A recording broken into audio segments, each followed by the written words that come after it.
Boa noite, queridos e amados irmãos. O pastor João me escreveu essa semana, dizendo assim: pastor, orando pela pregação de domingo, e logo após eu coloquei embaixo assim, Lutero falou uma coisa muito importante, que um bom pregador, ele tem 3 elementos. Ele precisa de oração, ele precisa de meditação e ele precisa de tribulação. E aí eu falei, eu espero orar e meditar na palavra do Senhor para que Deus não precise compensar a falta destes com tribulação. É ou não é? Gostaram? Então a gente vai equilibrando isso e eu espero que esse tempo seja precioso na palavra do Senhor. A verdade, meus irmãos, é que eu falei isso porque eu preciso das orações de vocês também. Preciso das orações de vocês. E ontem, com o nosso grupo diaconal, eu falei, agora em agosto, vocês precisam ter a paciência de Jó comigo. E vários deles concordaram. Mas no mês de setembro, vocês terão que ter a paciência de Jesus comigo.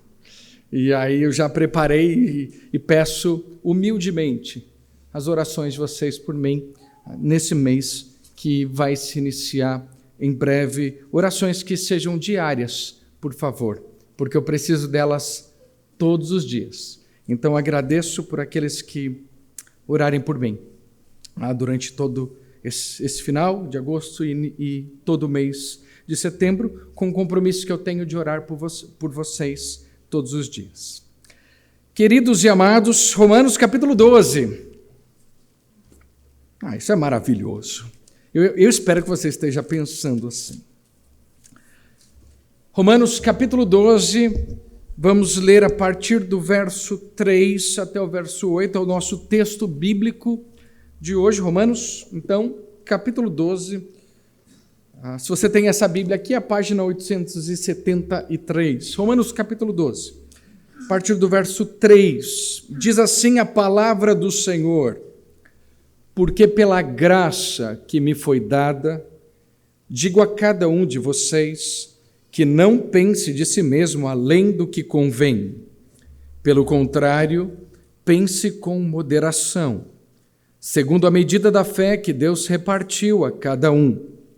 Porque assim como num só corpo temos muitos membros, mas nem todos os membros têm a mesma função, assim também nós, embora sejamos muitos, somos um só corpo em Cristo e membros uns dos outros. Temos, porém, diferentes dons segundo a graça que nos foi dada. Se é profecia, seja segundo a proporção da fé. Se é ministério, dediquemo-nos ao ministério. O que ensina, dedique-se ao ensino. O que exorta, faça-o com dedicação. O que contribui, com generosidade. O que preside, com zelo. Quem exerce misericórdia, com alegria. Queridos e amados, pense, e essa é a palavra mais importante quando tratamos de Romanos 12. Pense. Deus deu a todos nós dons únicos, mas podemos facilmente nos distrair quando comparamos nossos dons com os dos outros.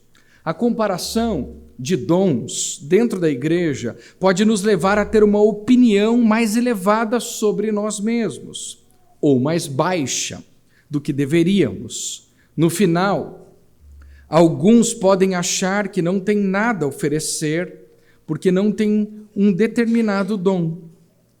Mas, queridos e amados, nós já resolvemos isso no versículo 3, sermão de número 71, né? O Edilson falou, então, há um tempinho atrás. E a chave que nós já estudamos, eu estou relembrando vocês aquilo que estudamos, para evitar esse tipo de disfunção, é celebrar a importância de cada função, seja ela de destaque ou dos bastidores. E nós precisamos, então, celebrar cada função. Ali, né, a cabeça eu não consegui traduzir, mas ela diz, look at me. Olhe para mim, a cabeça falando. E o que o corpo faz? Uau! Uau! É isso. Todo o corpo reconhece a importância. A minha mão não vai ficar falando, você aí, a cabeça, né? Quer mandar em tudo. É o que acontece. Não, o corpo reconhece a importância de cada parte. E seja essa função de destaque ou nos bastidores. Levanta a mão, pessoal. Pessoal do destaque. Quem é o pessoal do destaque aqui? Cadê o Jairo? Ô Jairo, você estava aqui agora, né? Não quero aparecer, né? Levanta o pessoal, a mão, o pessoal de bastidores. Ô gente, ninguém trabalha aqui? Né? Mas eu quero dizer para vocês, não importa, uau! Seja o seu trabalho na linha de frente, ou como eu e o Léo falamos, na barreira de escudos, na parede de escudos, é um lugar onde a gente peleja muito, seja nos bastidores, cuidando, os dois são importantes. Você olha para mim hoje, quem que você vê? Você vê a Carol junto comigo. E o trabalho dela não tem muitas palavras, né? Mas está ali, está acontecendo. E isso, da mesma forma que funciona muito bem no casamento, muitas vezes, isso vai funcionar também na igreja. E nós precisamos, então, valorizar cada parte, cada membro do nosso corpo. Todos nós, não importa onde estamos, se hoje na linha ou se hoje na retaguarda, nós precisamos entender que todo esse corpo é necessário para que o corpo funcione. E Paulo nos lembrou, então, que cada parte é necessária. Se apenas alguns não fazem a sua parte, o corpo se tornará disfuncional. E a verdade é essa. Cada parte é vital, cada parte é importante e precisamos funcionar juntos. Observe aqui que esse tipo de divisão não é necessariamente motivado pelo comportamento, mas sim pelo nosso pensamento. Então, como eu disse para vocês, é na mente. Pense, cada parte é importante. É o nosso pensamento. Não é muitas vezes o que fazemos, mas é a maneira como nós pensamos. Isso remete à mesma renovação de nossa mente. Não mais nos conformamos com os padrões deste mundo, nos padrões competitivos do mundo. E o mundo, ele é muito competitivo, e nós saímos do mundo para cá. Um mundo onde o melhor vence, onde a gente está procurando as melhores posições, onde o nosso networking tem que ser algo muito forte. Na igreja isso não precisa. Na igreja nós somos um corpo. E nós funcionamos juntos, onde cada pessoa é importante. Isso na nossa mente é vital se a nossa igreja quer ir bem. Talvez você está em casa, hoje eu não vou. Eu não é. Hoje, que diferença faz eu ir no culto hoje? Diferença total. E é interessante que muitas vezes as partes mais importantes do nosso culto não são as vistas, são aquelas que a gente não vê. Quantas pessoas eu estou ali fazendo as entrevistas para os novos membros e eu falo, e aí, como que aconteceu? Como Deus conduziu você? E Ele usou irmãos para falar da graça de Deus e do Evangelho, trazendo pessoas, mostrando o caminho. E muitas vezes essas pessoas não são vistas, mas são absolutamente necessárias para que esse corpo funcione. Então, entendendo isso, a gente precisa compreender o que o verso 6 nos colocou aqui. Versículo 6 é a partir daí que nós vamos estudar. A gente vai estudar hoje só um versículo, versículo 6. E ele começa dizendo assim: temos diferentes dons segundo a graça que nos foi dada. Isso é bom demais. Dentro desse grupo de pessoas com diferentes dons, nós vamos poder servir ao Senhor e servir uns aos outros. E aqui a referência de Paulo, neste capítulo 12, verso 6, aos crentes com diferentes dons de acordo com a graça, não aponta para graus da graça, ou mais ou menos graça, mas para a administração soberana da graça de Deus. Então, não é uma questão de quantidade, ali quando ele fala aqui no verso 6, segundo a graça, né, diferentes dons segundo a graça que nos foi dada, não é mais graça ou menos graça, mas é na maneira que ele nos dá diferentes dons para diferentes pessoas. E ele faz isso de maneira soberana. E eu sou muito grato pelo cuidado de Deus em nossa igreja. Eu fico pensando nisso. Deus vai dando pessoas com dons diferentes. Uma das razões que nós temos vários pastores na nossa igreja é porque eu não tenho todos os dons. Nem o pastor João, nem o pastor Neto. E nós complementamos um ao outro nos dons que ele nos deu. Agora, Deus fez isso de propósito. E ele faz isso sabiamente e soberanamente. Isso me lembra que eu dependo deste amado e querido pastor João e de outros membros aqui na igreja. Nós dependemos uns dos outros porque não temos todos os dons. E a gente precisa saber isso. E Deus distribui esses dons conforme a sua graça. E nós precisamos entender isso. Quando você está aqui, você está exercendo um dom que é único e que Deus lhe concedeu pela sua graça.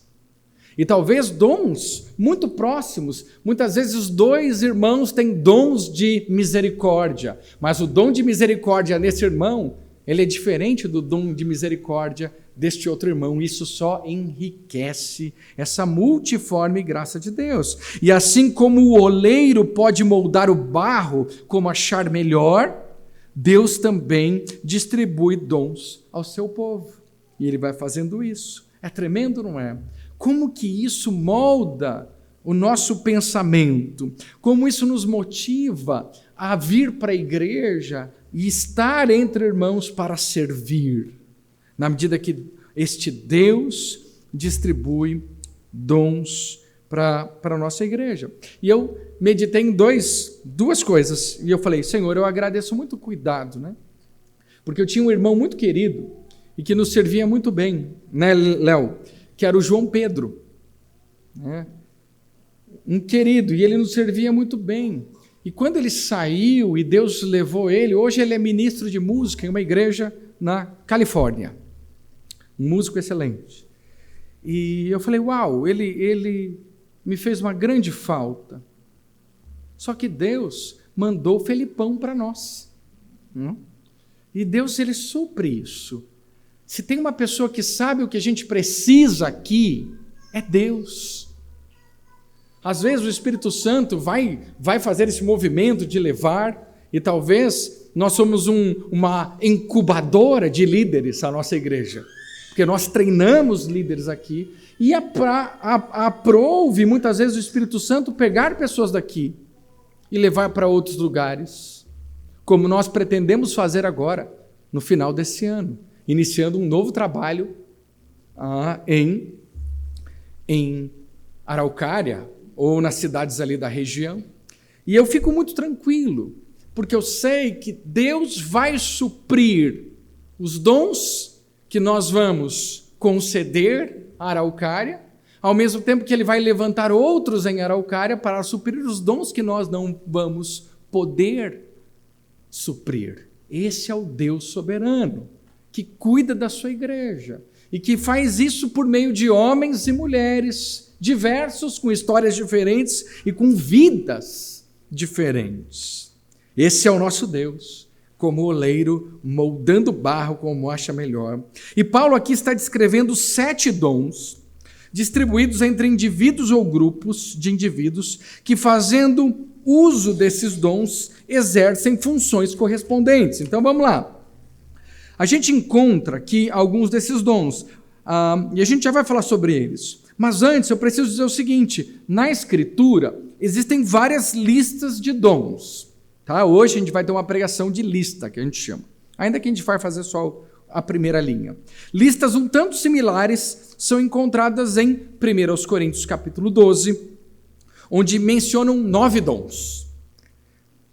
Em 1 Coríntios, ainda no capítulo 12, agora um pouquinho para frente, onde se mencionam 8 dons. Em Efésios capítulo 4, esse número cai para 4 ou 5, dependendo de como nós vemos. Portanto, meus amados irmãos, em cada igreja, muitas vezes a gente vai ver dons diferentes. Os dons desta igreja podem ser diferentes de outras, dependendo da localidade, da necessidade. Deus vai distribuir isso de forma sábia e coerente do que aquela igreja precisa. O que eu posso dizer para vocês, amados e queridos, Deus nos deu tudo o que precisamos hoje para servir. O problema é que muitos crentes não servem. Cadê os dons? Ah, o pastor está guardadinho ali. Ah, ele está em tal lugar. E a gente não põe isso em prática. E aí nós sentimos. Mas hoje, eu posso dizer para vocês, nós temos todos os dons que precisamos para a edificação desse corpo, na medida que você põe isso em prática. Sabe por que eu afirmo isso? Porque Jesus é o sumo pastor dessa igreja. Porque Deus é quem levanta homens e mulheres para o seu serviço. E isso é tremendo. Primeira oração que eu fiz, quando entrei neste lugar, falei, Senhor, eu lá com meus 20 e poucos anos, falei, Senhor, eu não passo de uma criança. E era verdade. Eu falei, eu sou tão limitado para uma obra tão grande. Tenho um pedido para o Senhor. Levanta homens e mulheres para que façamos essa obra. Vocês são a resposta de Deus a essas orações. E nós temos o privilégio de juntos servirmos ao Senhor. Então, não há um número exato de dons para cada igreja, não há algo, vamos assim dizer, fixo. Não. Aqui temos 7. E não há nenhum simbolismo associado a esse número. Tá? Encontramos 7 dons ou funções. Então vamos olhar. Então, os dons, a partir do verso 6, ele diz assim: temos, porém, diferentes dons segundo a graça que nos foi dada, e ele vai trazer exemplos que servem para a igreja de Roma, dizendo o seguinte: se é profecia, conta aí, 1. Se é profecia, seja segundo a proporção da fé. Se é ministério, dediquemo-nos ao ministério. O que ensina, dedique-se ao ensino. O que exorta, faça-o com dedicação. O que contribui, com generosidade. O que preside, com zelo. Quem exerce misericórdia, com alegria. E como eu disse, não trata de uma lista única, ao final, mas mostra como dons funcionam para a edificação do corpo, que é a igreja, nessa linha do tempo, aqui em Romanos, e que serve para nós aqui hoje. Guarde isso. Paulo está querendo que cada membro da igreja coloque em prática seus dons para a edificação do corpo. Cada um de vocês. É hora de agir. É a hora de colocarmos esses dons para funcionar. Não só os ministros, pastores, presbíteros, diáconos que possuem dons, mas cada crente possui um ou mais dons e talentos divinamente outorgados. Cabe a cada um de nós colocar em prática, e essa é a ênfase deste texto. Ele não está aqui para que você escolha um desses dons. Ele está aqui dizendo, pegue o seu dom, não importa qual seja, ponha-o em prática. Dentro do corpo, que é a igreja, aqui onde nós podemos servir. Então, a ideia de que são os pastores, os diáconos ou líderes que servem Não é o que o texto está trazendo. Está dizendo, a igreja precisa colocar em prática o seu dom, para que esse corpo seja edificado. E nós estamos aqui hoje edificando. E ele diz o seguinte, vamos frase por frase, e eu coloquei alguns parênteses aqui. Se o dom de uma pessoa é profetizar, então que o exerça de conformidade com a medida da fé. Ou se é prestar serviço prático, então que o use em prestar tal serviço prático.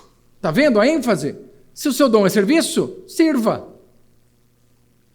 Ou se alguém é mestre ou professor, que exerça o seu dom ensinando. Ou se alguém é um exortador, tenho dó dele, que use esse seu dom exortando. Minha mãe tem esse dom, né? Cadê minha mãe? Ah, não, está aqui. Está com muita dor de cabeça hoje. Aquele que contribui para as necessidades de outros, faça isso sem motivo adicional.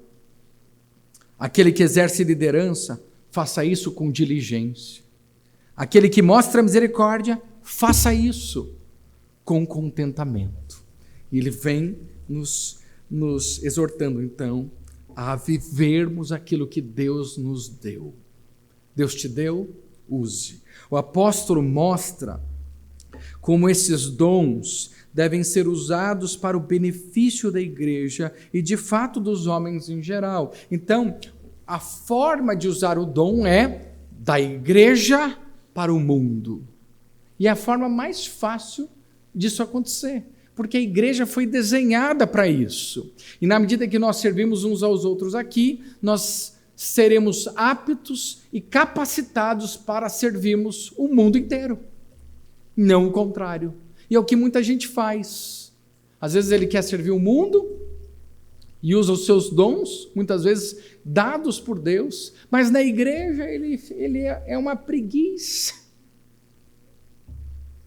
Eu falo, é um leão lá no mundo, mas é um Garfield na igreja. Não, é o contrário.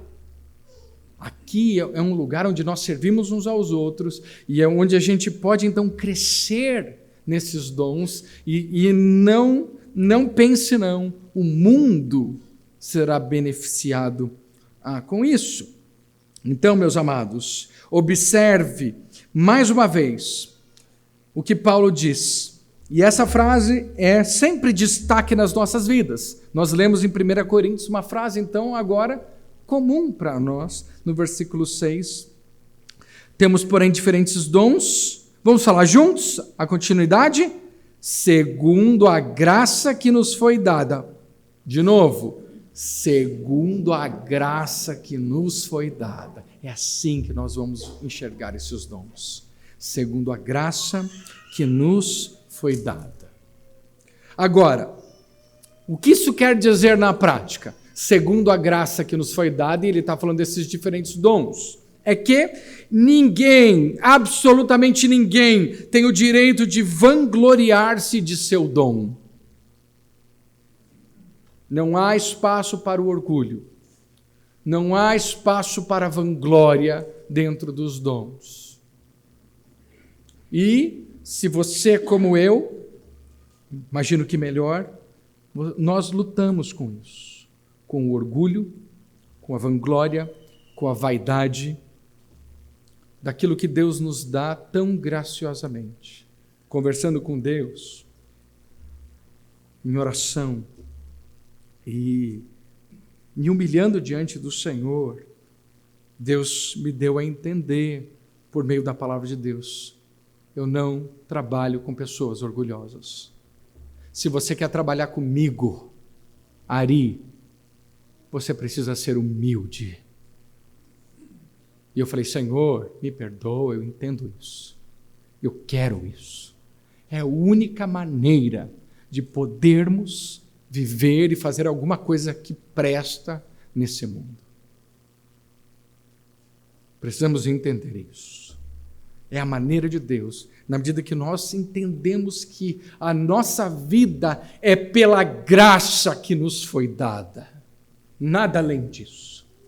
nada além, nada mais. Ninguém, nenhum de nós aqui tem o direito de vangloriar-se de seus dons, de seus talentos, das bênçãos que Ele tem derramado, das quais nós não merecemos nenhuma sequer delas. Se é família, e se a sua família vai bem, é pela graça que nos foi dada. Se você é bem-sucedido no seu trabalho, por meio dos seus talentos, por meio dos seus dons, é pela graça que nos foi dada. Se você vive e tem saúde, é pela graça que nos foi dada. E todas as vezes que o apóstolo Paulo nos diz isso, e vamos ver isso outras vezes, nós podemos aplicar em nossa vida. Ao mesmo tempo, queridos e amados, ninguém tem o direito de recusar o dom que Deus lhe concedeu. Não tem devolução. Amém? Amém nada. Muita gente, eu não quero esse. Eu queria ser um rouxinol. Eu queria cantar. Ou eu queria fazer isso. Ou eu que não existe isso. Se é pela graça que nos foi dada, Ele faz isso de maneira sábia, Ele faz isso de maneira soberana. Ele é o oleiro, nós somos o barro. Não recuse os seus dons. Eu já vi muita gente que é desgostoso com aquilo que Deus lhe deu. Por que eu não sou isso ou aquilo? Porque eu queria fazer tal coisa. O mais importante é o que Deus quer para nós. Muito mais do que eu quero para mim. É o que Deus quer para mim. Eu vou ser muito mais feliz se eu entender isso. Eu vou descansar muito mais se eu entender isso. Eu estarei absolutamente satisfeito se eu entender isso. Descansa, meu amado, naquilo que Deus te deu. E usufrua isso. Tem gente que passa uma vida inteira, se eu fosse pregador, se eu fosse isso, se eu fosse aquilo outro. Isso, e os nossos dons lá, esperando para acontecer. Não recuse o dom. Paulo vai falar isso para Timóteo. Não recuse o dom que foi dado a você por meio da imposição de mãos do presbitério. Ele diz, e ele diz com todas as letras para o jovem Timóteo, não negligencies o dom que Deus lhe deu. E hoje, da mesma forma, meus amados irmãos, não negligenciem o dom que Deus lhe deu. Aí as pessoas perguntam, né? Pastor, mas eu não sei. Peça para ele. Uma irmã da nossa igreja falou, eu tenho orado por isso. Oração respondida. Agora está lotado de trabalho e serviço, porque na obra de Deus o que mais tem é isso. Oportunidades de servir. E é gostoso demais isso. Ninguém, meus amados, tem o direito de fazer corpo mole, segundo esse texto, porque ele diz, o que exorta-o, faça-o com dedicação. Imagina alguém exortando com dedicação, o que contribui com generosidade, o que preside com zelo. Não há espaço para mornidão, não há espaço dentro do corpo para fazer corpo mole.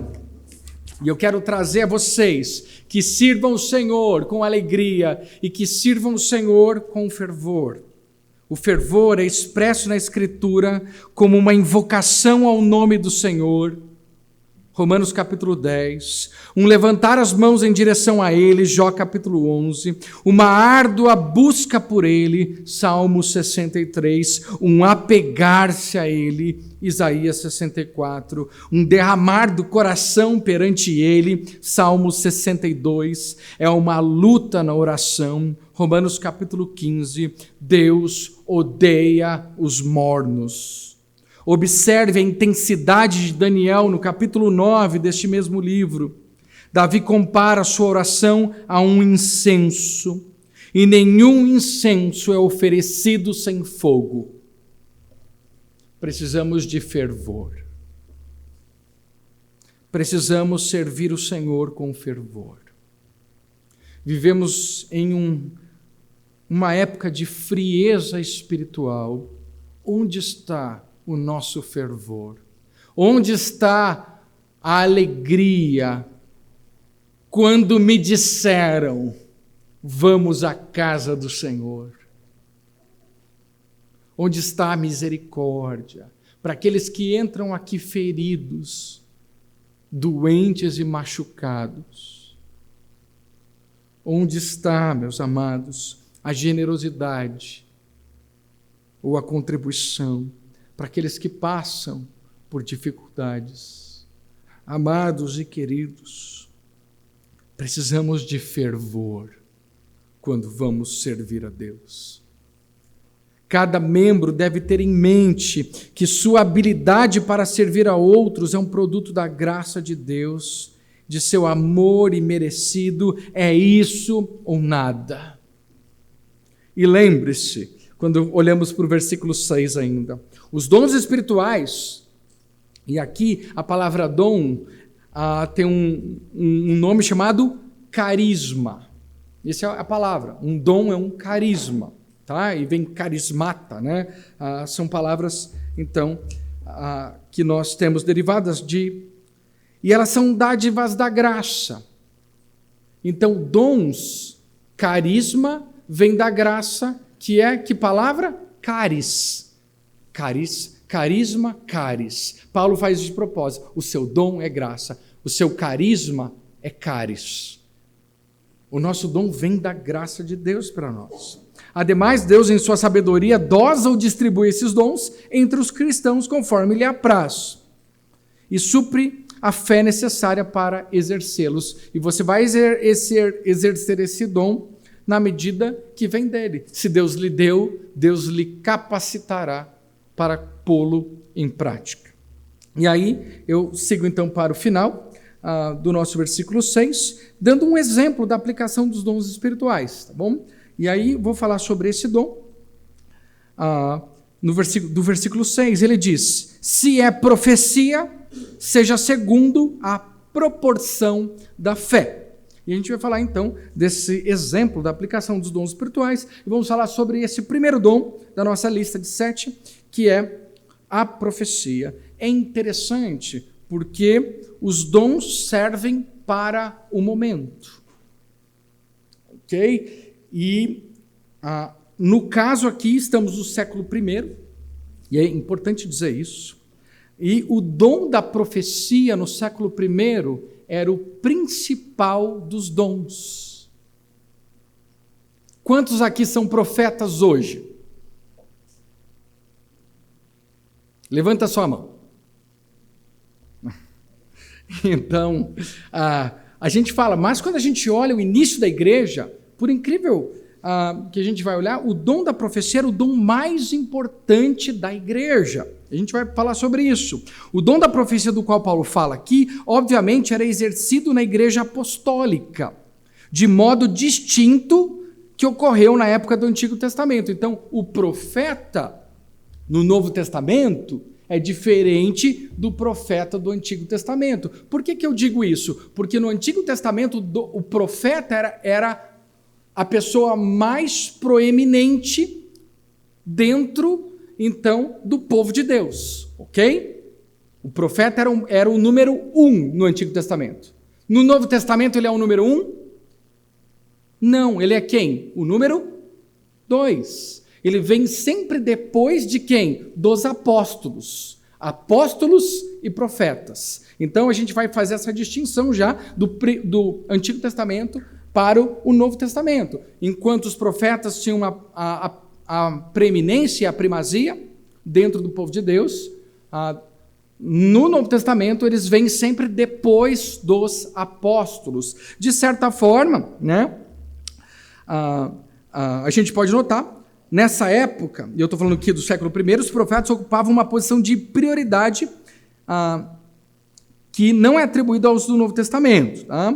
Nesse momento da igreja, o plano de Deus coube aos apóstolos a preeminência na igreja. Tá? Então, os apóstolos eram quem então dirigiam a formação da igreja na medida que ela era constituída.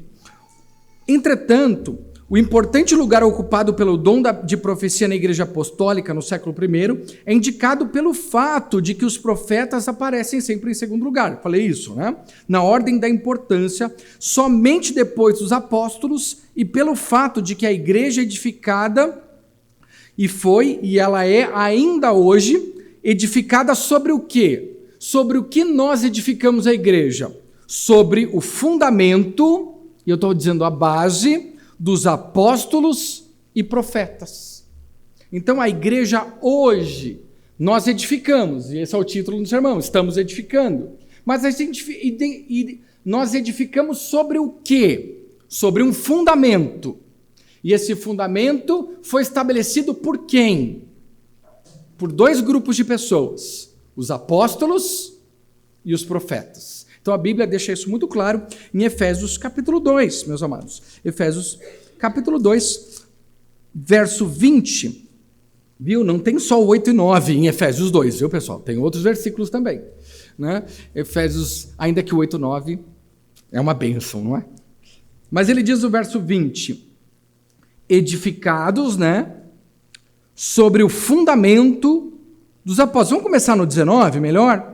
Assim vocês não são mais estrangeiros e peregrinos, mas concidadãos dos santos e membros da família de Deus. Ele está falando aqui de nós. Edificados sobre o fundamento dos apóstolos e quem mais? E profetas, sendo ele mesmo, Cristo Jesus, a pedra angular. Nele, todo edifício bem ajustado cresce para ser santuário dedicado ao Senhor. Nele também vocês estão sendo edificados, junto com os outros, para serem morada de Deus no Espírito. Então, ele vem e ele está dizendo, você, igreja, vocês edificam sobre o fundamento que foi posto. E ninguém deve edificar em outro fundamento. Esse fundamento foi colocado por quem? Pelos apóstolos e profetas. E eles tiveram um papel crucial no desenvolvimento da igreja. Os apóstolos, assim como os profetas, possuíam o que nós chamamos de dom profético. Também eram órgãos de revelação.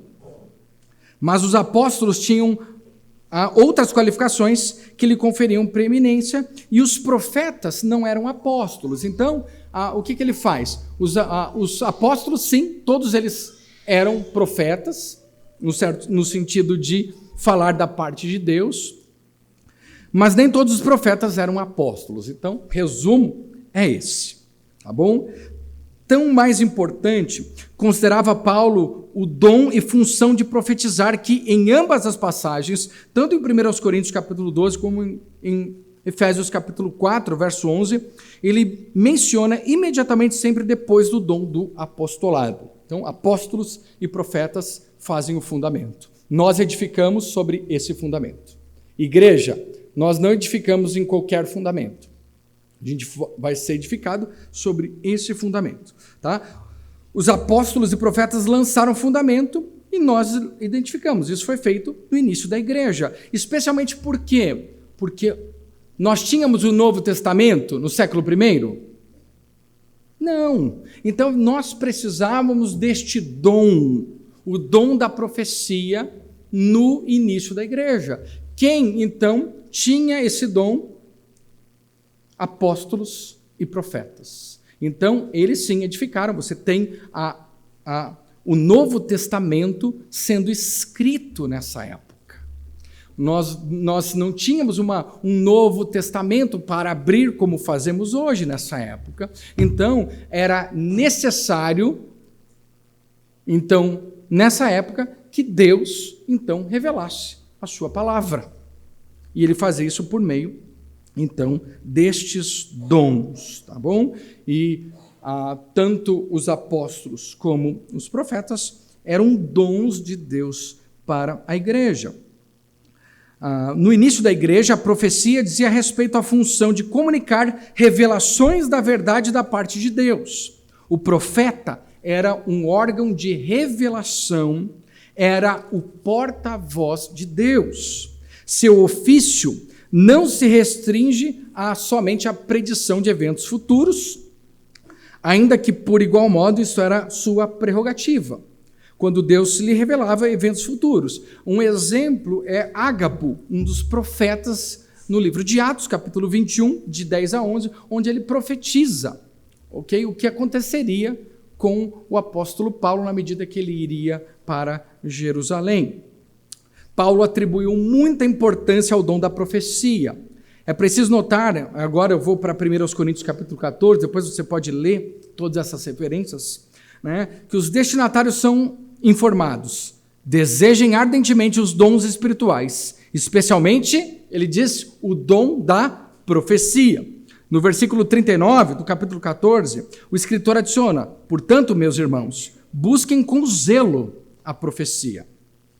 E uma razão importante para atribuir um valor tão elevado ao ato de profetizar teria sido que a mensagem do verdadeiro profeta era produto não de sua própria intuição ou ainda de seu próprio estudo e pesquisa, mas de revelação especial. E, de certa forma, o princípio, não o dom, permaneceu.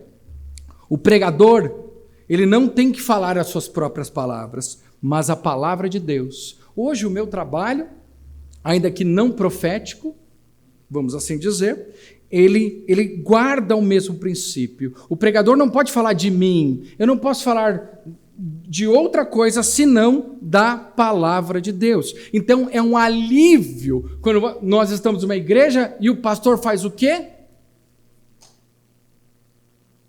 Abre a Bíblia e explica a Bíblia. Então, se você for numa igreja onde o pastor não lê a Bíblia, onde ele não explica as Escrituras, tem algum problema. Isso precisa ser corrigido, porque o princípio ainda permanece e, na medida que nós proclamamos a palavra, é a palavra de quem? Não é a palavra de homens, é a palavra de Deus. Então, esse princípio eu gosto de guardar ele desta forma. Outra razão pela qual, na lista que Paulo faz dos dons espirituais, profetizar ocupa uma posição tão elevada, era o seu conteúdo abrangente, de modo que a profecia restringia-se à anunciação de uma predição, tanto hoje quanto naquele tempo. A profecia, na época, incluía a edificação, exortação, consolação e instrução. Então, tinha tudo isso aí. Entretanto, nem todo aquele que se apresentava como profeta era necessariamente um profeta genuíno. Nem tudo que um profeta dizia era necessariamente verdade. E assim, além de suprir a igreja com profetas no século I, Deus fez com que houvesse nela pessoas que fossem aptas para distinguir entre o verdadeiro e o falso profeta, e entre a verdade e a falsidade. Então, nessa época, ao mesmo tempo que você tinha o dom da profecia, você tinha um dom de vamos assim dizer, de discernir a profecia, para saber se aquilo era verdadeiro ou não. De certa forma, este princípio também permanece, na medida que vocês com a Bíblia de vocês aí e eu com a Bíblia aqui, vocês podem comparar. Uma das coisas que fez muitas pessoas virem para cá foi justamente esse exercício, de estarem em algum local, o pregador falava uma coisa e eles conferiam com a Bíblia, e falavam assim, olha, não está igual. E isso é importante. Esse princípio ainda permanece hoje, de vocês verificarem o que o pastor está falando, está vindo daqui ou está vindo daqui? Da onde tem que vir? Daqui. Parece simples, mas esse exercício tem que ser feito sempre. Então, eu gosto de pensar que nos nossos sermões é sempre 50% o pregador, 50% você. E a gente trabalha junto para compreender a verdade de Deus deste livro aqui. Tremendo isso? Bom demais, não é? Então, em harmonia com isso, Paulo escreve aqui em Romanos capítulo 12, se o dom de uma pessoa é profetizar, então que exerça de conformidade com a medida da fé. E aqui é muito importante, queridos e amados, porque nós vimos um pouco antes o que seria essa medida da fé. Ele diz no versículo 3, né? Pela graça que me foi dada, digo a cada um de vocês, que não pense de si mesmo além do que convém, pelo contrário, pense com moderação, segundo a medida da fé que repartiu a cada um. Da mesma forma que no versículo 3, o verso 6, ele está dizendo que a medida da fé não é a quantidade da fé, mas é o padrão pela qual nós nos medimos. Então, o profeta deveria falar da parte de quem? De Deus. O padrão era Deus, ok? E a sua palavra. E eu digo isso por quê? Porque mesmo no Novo Testamento e na formação da Escritura, nós tínhamos o que já em mãos naquela época? O Antigo Testamento. E os bereanos, lembra a igreja de Bereia? Aquela igreja boa? Quando alguém pregava, eles olhavam para o quê? Para o Novo Testamento ou para o Antigo? Para o Antigo. Para ver se o que o pregador estava falando estava de acordo com a escritura que eles tinham, que era o Antigo Testamento. Então, nós vamos medir isso de acordo com a nossa régua. E a nossa régua é a Bíblia. Única e exclusivamente. Se alguém fala alguma coisa fora deste livro, não está certo. Os bereanos entenderam isso. E por isso que eles eram mais nobres que os de Tessalônica. Nobres. Precisamos de crentes nobres nesse sentido. Agregar valor nesse sentido. Então, o padrão sempre foi o mesmo. Para o profeta e como princípio para nós hoje. Então, para nós hoje. Naquela época, os apóstolos e profetas tinham uma medida. Qual era? O Antigo Testamento. E hoje, o que nós temos? O Antigo e Novo Testamento. Não só o Novo, mas o Antigo e Novo. Então, o profeta não deveria dizer nada, eu estou falando daquela época, que esteja em conflito com sua fé em Cristo ou com o Evangelho de Cristo. Assim, enquanto Deus estava fazendo o Novo Testamento, foram necessários dons de confirmação.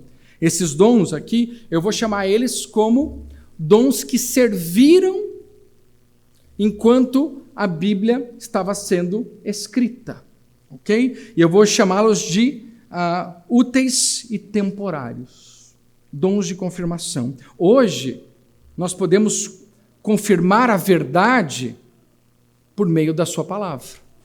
Está escrito. Deus disse. E assim por diante. Mas precisamos reconhecer que esses dons, muitas vezes temporários, serviram à propagação do Evangelho e à edificação do corpo de Cristo, quando não tínhamos a Escritura. E a crença de que os dons miraculosos, revelatórios como profecia, línguas e cura existiram, sim, foram necessários, mas o que aconteceu com eles? Cessaram após a era apostólica. Eu vou dizer para vocês, por quê? Por duas razões. Porque o cânon foi completo, a Escritura chegou até nós. Hoje nós não acrescentamos nada à Escritura. E segundo, que a história mostra isso. Quando a gente olha, por exemplo, para 1 Coríntios capítulo 14, ele está falando das línguas, Paulo ele já dá o start, dizendo, gente, eu tenho esse dom mais do que todos vocês juntos aqui. Ele fala, de certa forma, isso. Fala, eu tenho dom de línguas. O apóstolo Paulo tinha esse dom. Mas ele está dizendo o seguinte, eu prefiro falar 5 palavras que todo mundo entenda do que 1000 palavras que ninguém entende. Ele já começa um start ali. E aí ele vem com algumas regras dizendo, então, que a igreja de Deus seja um lugar de edificação, que falem 3 pessoas. Isso eu estou falando da Escritura. Que sejam 3 pessoas, então, falando, e que haja intérprete. E se não houver, que ele não fale nada. Então eu falo para os meus amigos pentecostais, né, eu tenho vários inclusive, e eu os amo, assim com ele, e um dos meus colegas, doutor comigo, fez doutorado comigo, e no começo eu ficava meio assim com ele, né? Mas ele muito humilde, muito querido, estudando a palavra de Deus com a gente lá, e eu tive o privilégio de estar com ele várias vezes, um querido, um amado, amo ele de paixão, e eu brincava com ele, mas você tem que fazer o que 1 Coríntios capítulo 14 está falando, né? Ele está falando que é só 3 vezes, não é para todo mundo fazer ao mesmo tempo, né? Uma porque eu fico perdido, né? E a gente tem que fazer isso, outra que tem intérprete, e aí a gente conversando, e ele sempre muito querido, muito humilde, colocando isso para nós. Então o apóstolo Paulo, ele começa a organizar, ele falou, olha, tem que ter ordem aqui. E tudo seja feito, é assim que ele termina, com decência e ordem. Então, a gente já olha em 1 Coríntios, ele já começando com isso. Quando chegamos na epístola de Clemente, já depois vamos assim dizer, o cânon, já não é mais citado esses dons. Ele vai repetir as listas sem precisar repetir esses dons de confirmação ou dons miraculosos. Então, isso vai na história e aí outros dons vão tomando a preeminência. Então, isso na igreja é normal, tá bom? Aconteceu. O dom da profecia era o mais importante. Paulo falou, procure esse dom. Mas conforme o cânon foi completo, o dom de ensino se tornou mais importante. Por isso que um pastor... O que a Bíblia fala em 1 Timóteo capítulo 3? Ele tem que ser apto para ensinar. Que dom que um pastor precisa ter? O dom da profecia? Não! O texto não diz que um pastor tem que ter o dom da profecia. O pastor tem que ter dom de ensino. Você quer ser um pastor? Você tem que ser apto para ensinar. Está vendo? Como isso deixa, então, e 1 Timóteo, então, ele já coloca isso. Deus está fazendo isso. Então, dons que foram muito necessários, às vezes, então, eles tomaram uma segunda posição. E isso foi acontecendo e acontece ainda hoje, meus amados irmãos. Agora, deixa eu abrir aqui, não sei se a paciência de vocês... tudo bem, pessoal? Tá? Vai falar o quê, né? Não, né, pastor? Pare de pregar. Isso não quer dizer que Deus não cura, ou que ele não pode utilizar línguas ainda hoje. Mas esses dons para testificar a veracidade do Evangelho não são mais necessários, porque nós temos o Evangelho. Pois temos as Escrituras completas, e Apocalipse ele fecha, então, o cânon, capítulo 22. Eu lembro do pastor Frederico Orr. Alguém conheceu? Pastor Frederico, já agora faleceu. Quando ele chegou em 1950 no Brasil, ele foi para a Amazônia, e estava ele e a esposa dele, e eles então pegaram um barco para subir todo o rio Amazonas, e ele então acabou que a esposa dele pegou febre tifoide e morreu 15 dias depois de chegar no Brasil. Então 15 dias depois ela morreu. E ele, na época, não tinha curso de português nos Estados Unidos, ele não falava uma palavra em português, não falava nada em português. E ele então, a esposa dele faleceu no barco, eles pararam o barco, ele desceu com a esposa, ele foi lá enterrar a esposa dele. Então, ele foi lá, enterrou, ele foi fazer um culto. Pastor, né? Fazer um culto fúnebre da minha esposa, e ele pregou. E estava todo mundo lá assistindo, pregou. E aí, terminado o culto, ele subiu no barco e tocou o barquinho. Aí passou 20 anos. E ele falou, preciso visitar o túmulo da minha esposa para ver se o túmulo dela está lá. Como que está? E ele foi até lá. E ele começou a conversar com aquelas pessoas ali, né, que eram as pessoas aqui da vila. E eles falaram assim, pastor, como seu português piorou. Você está falando muito mal português. E naquela época ele tinha pregado em inglês. Então, a gente não limita o que Deus pode fazer, meus amados irmãos. Se Deus vai usar línguas, se Ele vai curar pessoas, o que eu estou falando é ter o dom disso para a confirmação do Evangelho. Isso deixou, isso cessou, mas Deus continua agindo nas nossas vidas. Então, ainda falando do pastor Frederico Orr, ele foi resolver dar aula num seminário pentecostal. Era um barato. E vocês não acreditam que cessou o dom de línguas lá no seminário. Ele era um cessacionista. E as pessoas chegaram lá e ele dando aula, né? Eu estou dando aula e eu falei... alguém perguntou, pastor, por que você está dando aula nesse seminário? Ele falou, eles também precisam ouvir a verdade. E ele falava, e aí vinha alguém com uma revelação para ele. Pastor, eu tenho uma revelação. E ele falava, você comeu muito queijo ontem. Cessou lá, né, as revelações. E, meus amados, a gente tem que entender que nós temos a Escritura Sagrada. A função primária da profecia era fornecer uma revelação direta de Deus, o que foi necessário durante o período da formação da igreja e antes da conclusão do Novo Testamento. Muitos autores, inclusive eu, acreditam que após a conclusão do cânon bíblico não há mais necessidade de revelação adicional, pois a Bíblia é completa e suficiente. E é assim que nós pensamos. Eu não preciso de nada além da Escritura. Eu não preciso de novas revelações. Por quê? A razão é única. Eu tenho a Bíblia. Eu tenho uma Bíblia em casa, como dizia Marcos Ganaconato. Uma vez evangelizei uma senhora de uma igreja. Ela tinha um câncer terminal, estava de cama. Eu fui até a casa dela, preguei o evangelho. O que eu fiz? Abri a Bíblia, li a palavra, disse que ela precisava crer em Cristo, ela creu. Eu estava indo embora, e enquanto eu estava indo embora, foi se juntando muita gente na sala. 20 pessoas incomodadas porque eu estava lá. Quando eu saí, você encontra aquela multidão, todos eles bem arrumadinhos, inclusive. E eles falaram assim para mim, você não precisa estar aqui, porque foi profetizado que ela será curada. Eu fiquei lá, eu falei, gente, mas eu não vim aqui para isso. Eu não vim aqui para isso.